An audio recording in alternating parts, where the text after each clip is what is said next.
পদ্মিনী একাদশীর বিষয়ে আলোচনা করব।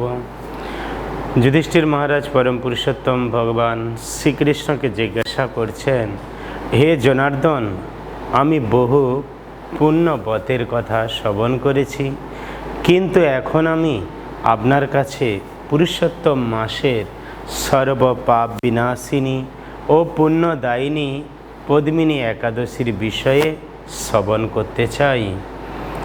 তবে এবছর 2026 সালে 27শে মে বুধবার পদ্মিনী একাদশী ব্রত পালিত হবে।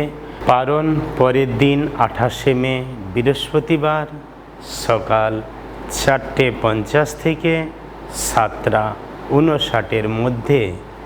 আমরা জানি লঙ্কাপতি রাবণ তিনি দিগ্বিজয় করতে গিয়ে 3জন মহান ব্যক্তিত্বের কাছে পরাজিত হয়েছিলেন, যেমন বলির কাছে, ভগবান বামনদেবের কাছে এবং কার্তবীর্য অর্জুনের কাছে। মহান ঋষি পুলস্তর বংশধর ছিলেন মহারাজ রাবণ। একসময় পুলস্ত ঋষি রাবণের বাহুর শক্তির প্রশংসা করছিলেন নারদ মুনির কাছে। তখন নারদ মুনি প্রশ্ন জিজ্ঞাসা করলেন, রাবণ দেবতাদের অনায়াসে পরাজিত করেছিলেন, সেই রাবণকে কার্তবীর্য অর্জুন কি করে বন্দি করে কারাগারে নিক্ষেপ করেছিলেন? তখন পুলস্ত মুনি কার্তবীর্য অর্জুনের জন্ম রহস্যের কথা বর্ণনা করেন। ত্রেতা যুগে হৈহজ বংশে কৃতবীর্য নামে এক মহান রাজা ছিলেন। তার রাজধানী ছিল মহিষ্মতিপুর। রাজার 1000 পত্নী ছিল।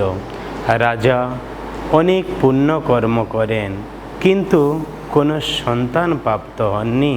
1000 রানীর মধ্যে মহারাজ হরিশ্চন্দ্রের কন্যা পদ্মিনী ছিলেন অত্যন্ত পতিব্রতা। স্বামীর সঙ্গে 10,000 বছর তপস্যা করেছিলেন, কিন্তু কোনো পুত্র সন্তান প্রাপ্ত হননি। তখন রানী পদ্মিনী অনুসূয়া দেবীর কাছে প্রার্থনা জানালেন, কোন ব্রত পালন করলে আমি পুত্র লাভ করতে পারব? তখন অনুসূয়া দেবী বললেন, 32 মাস অন্তর এক অধিমাস আসে বা পুরুষোত্তম মাস আসে। পুরুষোত্তম মাসের শুক্লপক্ষের একাদশী পদ্মিনী নামে বিখ্যাত। সেই পদ্মিনী একাদশী ব্রত আপনি পালন করুন।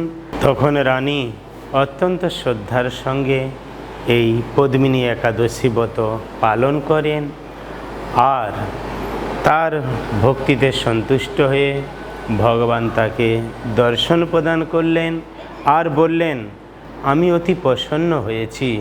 পুরুষোত্তম মাসের সমান আমার প্রিয় আর মাস নেই। তুমি এই মাসে একাদশী ব্রত পালন করে আমার মন জয় করেছ। তোমার ইচ্ছা অনুসারে আমি তোমাকে বর প্রদান করতে চাই। তুমি আমার কাছে সেই বর প্রার্থনা করো। তখন রানী ভগবানের কাছে প্রার্থনা করলেন, আমার স্বামীকে আপনি দয়া করে বর প্রদান করুন। তখন কৃতবীর্য ভগবানের কাছে প্রার্থনা করতে লাগলেন, আর রাজা বললেন, হে মধুসূদন, আপনি আমাকে একটি পুত্র দান করুন, যাতে দেবতা, মানুষ, নাগ, দৈত্য, রাক্ষস কেউ পরাজিত করতে পারবে না। তখন ভগবান তথাস্তু বলে অন্তর্হিত হলেন। রাজা রানীকে নিয়ে তারপর নগরে ফিরে আসলেন। যথাসময় এক পুত্রের জন্ম হলো। তার নাম রাখলেন কৃতবীর্য।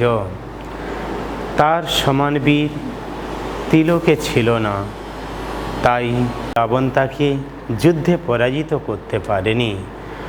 তারপর পরম পুরুষোত্তম ভগবান শ্রীকৃষ্ণ বললেন, হে মহারাজ, এই ব্রত যিনি পালন করেন তিনি ভগবান শ্রীহরির পাদপদ্মে অহেতুকী ভক্তি লাভ করবেন। শ্রীকৃষ্ণের উপদেশে ধর্মরাজ সপরিবারে এই একাদশী ব্রত পালন করেন। যিনি এই ব্রত মাহাত্ম্য পাঠ ও শ্রবণ করেন তিনি বহু পুণ্য লাভ করেন এবং ভগবানের কৃপা লাভ করেন। সেই জন্য আমাদের সবার উচিত পরম পুরুষোত্তম ভগবানের এই অতি প্রিয় পদ্মিনী একাদশী ব্রত পালন করা আর ভগবানের দিব্যনাম হরে কৃষ্ণ কৃষ্ণ কৃষ্ণ হরে হরে হরে রাম রাম রাম হরে হরে জপ করা, তাহলে আমরা জড় জগতের বন্ধন থেকে মুক্ত হয়ে আমাদের নিত্য আলয় গোলক বৃন্দাবনে ফিরে যেতে পারব। হরে কৃষ্ণ।